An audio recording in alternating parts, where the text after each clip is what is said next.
ہوا تو نماز بھی نہیں ہوگی۔ اس لیے بعض ہمارے بھائی یہ منہ بند ہیں۔ اب آپ ان سے پوچھیں حضور تکبیر کہاں گئی؟ دل میں، یہ دل میں رہے گی نماز، پھر وہ اوپر نہیں۔ السلام علیکم ورحمۃ اللہ وبرکاتہ۔ لک الحمد یا اللہ، الصلاۃ والسلام علیک یا رسول اللہ، الصلاۃ والسلام علیک یا حبیب اللہ صلی اللہ تعالی علیہ وسلم۔ دوستو، میں محمد اسماعیل حسین نوری آج میں آپ کے سامنے نماز کے تعلق سے بہت ہی اہم بات لے کر حاضر ہوا ہوں، جو نماز کے فرائض میں سے ہیں۔ نماز کے فرائض کتنے ہیں؟ 7 فرائض ہیں۔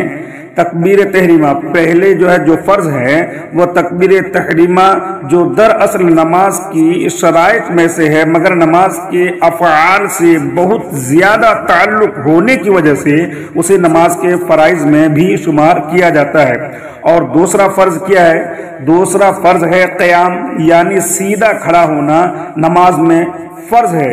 تو 7 فرائض ہیں نماز میں آپ کو یہ بات لے کر آیا ہوں آپ کے سامنے کہ بہت سارے لوگ اپنے نااہل کی وجہ سے اور جانکاری نہ ہونے کی وجہ سے اپنی نماز کو کھو بیٹھتے ہیں اور ان کی نماز نہیں ہوتی ہے۔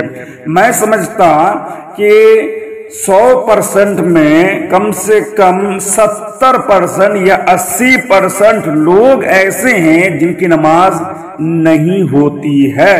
اگر آپ اس ویڈیو کو پورا دیکھیں گے تو آپ کو سمجھ میں آئے گا کہ نماز ہماری ہوتی ہے یا نہیں ہوتی ہے۔ اخیر تک آپ دیکھیں، پہلا فرض کیا ہے؟ تکبیر تحریمہ۔ دوسرا فرض کیا ہے؟ قیام۔ تیسرا فرض کیا ہے؟ قرات۔ اور اسی قرات کو لے کر آج میں آپ کو سمجھانے والا ہوں۔ آپ ویڈیو کو انت تک دیکھیں کہ آپ کی نماز ہوتی ہے یا نہیں ہوتی ہے۔ ویڈیو کو آپ چھوڑ کر مت جائیں، چونکہ ایک دن کا معاملہ نہیں ہے۔ آپ نماز کے لیے آتے ہیں اور محنت کرتے ہیں اور اپنے وقت کو چھوڑ کر اللہ کی بارگاہ میں آتے ہیں۔ اور دوسری بات یہ ہے کہ آپ کے اوپر تو نماز فرض ہے، اور اس فرض کو ادا کرنے کے لیے مسجد میں آتے ہیں، تو وہ فرض آپ کا ادا ہو رہا ہے کہ نہیں ہو رہا ہے؟ آپ اس ویڈیو کو ضرور بھی ضرور دیکھیں اور اپنی نماز کو درست کریں۔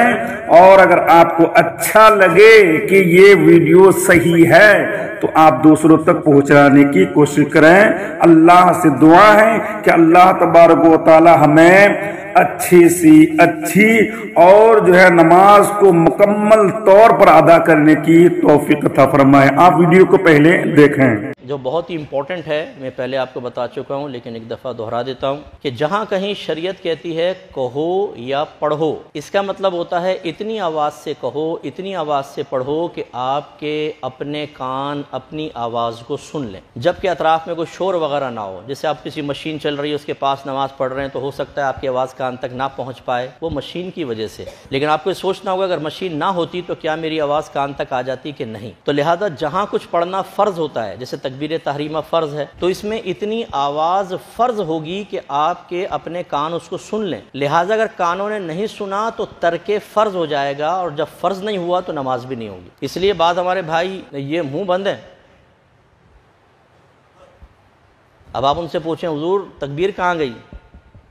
دل میں، یہ دل میں رہے گی نماز، پھر وہ اوپر نہیں جائے گی۔ تو اتنی آواز سے تکبیر اللہ اکبر، اتنا کہ آپ کے اپنے کان سنیں، ٹھیک ہے؟ اسی طریقے سے التحیات پڑھنا واجب ہے، اس میں اتنی آواز واجب ہوگی کہ آپ کے کان سنیں۔ اگر نہیں سنیں گے آپ کا واجب ترک ہو جائے گا، نماز ہو جائے گی آپ کی، لیکن یہ واجب العیادہ ہوگی۔ ایک تو آپ گناہگار بھی ہوں گے اور آئندہ زندگی میں اس کو دوبارہ پڑھنا لازم ہوگا۔ تو لہٰذا تکبیر میں آواز فرض، ٹھیک ہے؟ پھر ہم ثنا پڑھتے ہیں، یہ سنت ہے۔ اعوذ باللہ آپ نے نہیں پڑھنا، بسم اللہ نہیں، وہ قرات امام صاحب کریں گے۔ پھر امام کے پیچھے کسی قسم کی قراءت نہیں ہوتی، یاد رکھیں، ٹھیک ہے؟ چاہے آپ 4 رکعت نماز پڑھ رہے ہوں، 2 میں امام جہر کرتے ہیں، 2 میں سری آہستہ پڑھ رہے ہوتے ہیں، اس میں آپ کو کچھ نہیں پڑھنا۔ امام کے پیچھے قراءت نہیں کرے گا مقتدی، اس کے لیے حرام ہے قراءت کرنا، آپ کو خاموش رہنا واجب ہوگا 4 رکعت میں، بس امام کی قراءت آپ کے لیے قراءت۔ یہ کوئی قاعدہ نہیں ہے کہ امام کی قراءت ہمیں سنائی نہیں دے رہی اس لیے ہم پڑھ سکتے ہیں تیسری چوتھی میں، نو۔ اس کے بعد آمین کہنا، یہ بھی سنت ہے۔ پھر تکبیرات انتقال جو ہوتے ہیں، اللہ اکبر، سمع اللہ لمن حمدہ، ربنا ولک الحمد، پھر سجدے کے لیے اللہ اکبر، یہ سب سنت۔ لہٰذا ان میں اتنی آواز سنت ہوگی ہوگی کہ آپ کے کان سن لیں، اگر نہیں سنے تو سنت ترک ہوگی، نماز ہو جائے گی۔ لیکن اتحیات واجب، اس میں کانوں تک آواز لازم۔ ایسی آپ دعائے قنوت پڑھتے ہیں جیسے وطر کے اندر وہ واجب ہے، اس کی تکبیر بھی واجب ہے، اس میں بھی آواز بلند ہونی چاہیے۔ تو خلاصہ کلام یہ ہے کہ اگر کسی نے ایسی پچھلی نمازیں پڑھی ہیں کہ اپنے کان تک وہ آواز کو نہیں لایا تو اللہ کی بارگاہ میں توبہ کر لیں۔ یہ تو میں آپ کو نہیں کہوں گا نمازوں کو لوٹا لیں، توبہ کر لیں کامل، اللہ کی رحمت بہت بڑی ہے، وہ درگزر کرنے والا ہے، لیکن نیکسٹ ٹائم کے لیے آپ تھوڑا سا احتیاط کریں۔ اور میں ہاتھ جوڑ کے، آپ برا نہیں مانیے گا، ہمارے بہت سے بڑے ایسے ہوتے ہیں جو 40 سال 50 سال سے نمازیں پڑھ رہے ہیں مسجدوں کے اندر، اور وہ اس چیز کے اندر مبتلا ہو، منہ بند ہے، اور اکیلے جب پڑھ رہے ہیں آپ دیکھیں قرات بھی نہیں ہوگی نا، ہونٹ بند ہوں گے، بس وہ دلی دل میں پڑھ رہے ہوتے ہیں۔ جب آپ اکیلے پڑھتے ہیں تو آپ کے لیے کم از کم ایک آیت کی تلاوت فرض، الحمد کا پڑھنا اور سورت کا ملانا واجب۔ اگر آپ ہونٹ بند رکھتے ہیں نہ آپ کا فرض ادا ہوگا نہ واجب، نماز گئی آپ کی۔ اور ہمارے گھر کے بچے اپنے بڑوں کو دیکھ کے سیکھ رہے ہوتے ہیں، وہ دیکھتے ہیں جی دادا جان ہونٹ بند ہیں تو بچہ بھی یوں دیکھ کے بس وہ بھی یوں کھڑا ہو جاتا ہے، اور جب ہونٹ ہلیں گے تو پوچھے گا بچہ۔ اچھا، نبی کریم صلی اللہ علیہ وسلم کی صحابہ سے پوچھا کہ نبی کریم صلی اللہ علیہ وسلم زور اثر میں قرات کرتے تھے، یعنی ہونٹوں سے کہا کرتے تھے، کہا آپ کو کیسے پتہ چلتا تھا؟ فرمایا آپ کی داڑھی ہلتے ہوئے دیکھتے تھے، اتنی یعنی سرکار قرات کرتے داڑھی ہلتی تھی، جیسے ہم بولیں تو داڑھی ہلے گی نا۔ اس سے بھی پتہ چلا کہ صحابہ نماز پڑھ رہے ہیں، اللہ کی توجہ کدھر ہے،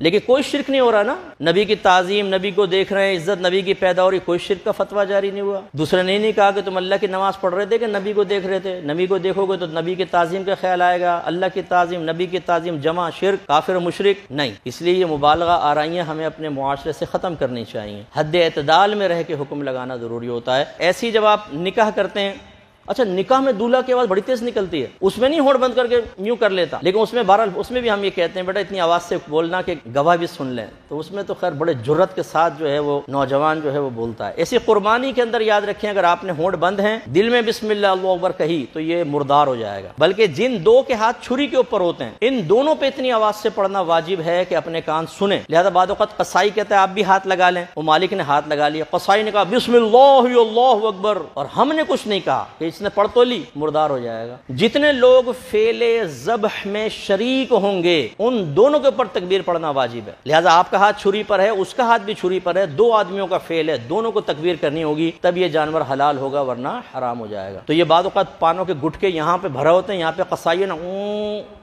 بولے نہیں، پھر بولو اللہ اکبر، یوں نہیں چلے گا بابا، سمجھ آ گئی؟ چلے اللہ عمل کی توفیق عطا فرمائے۔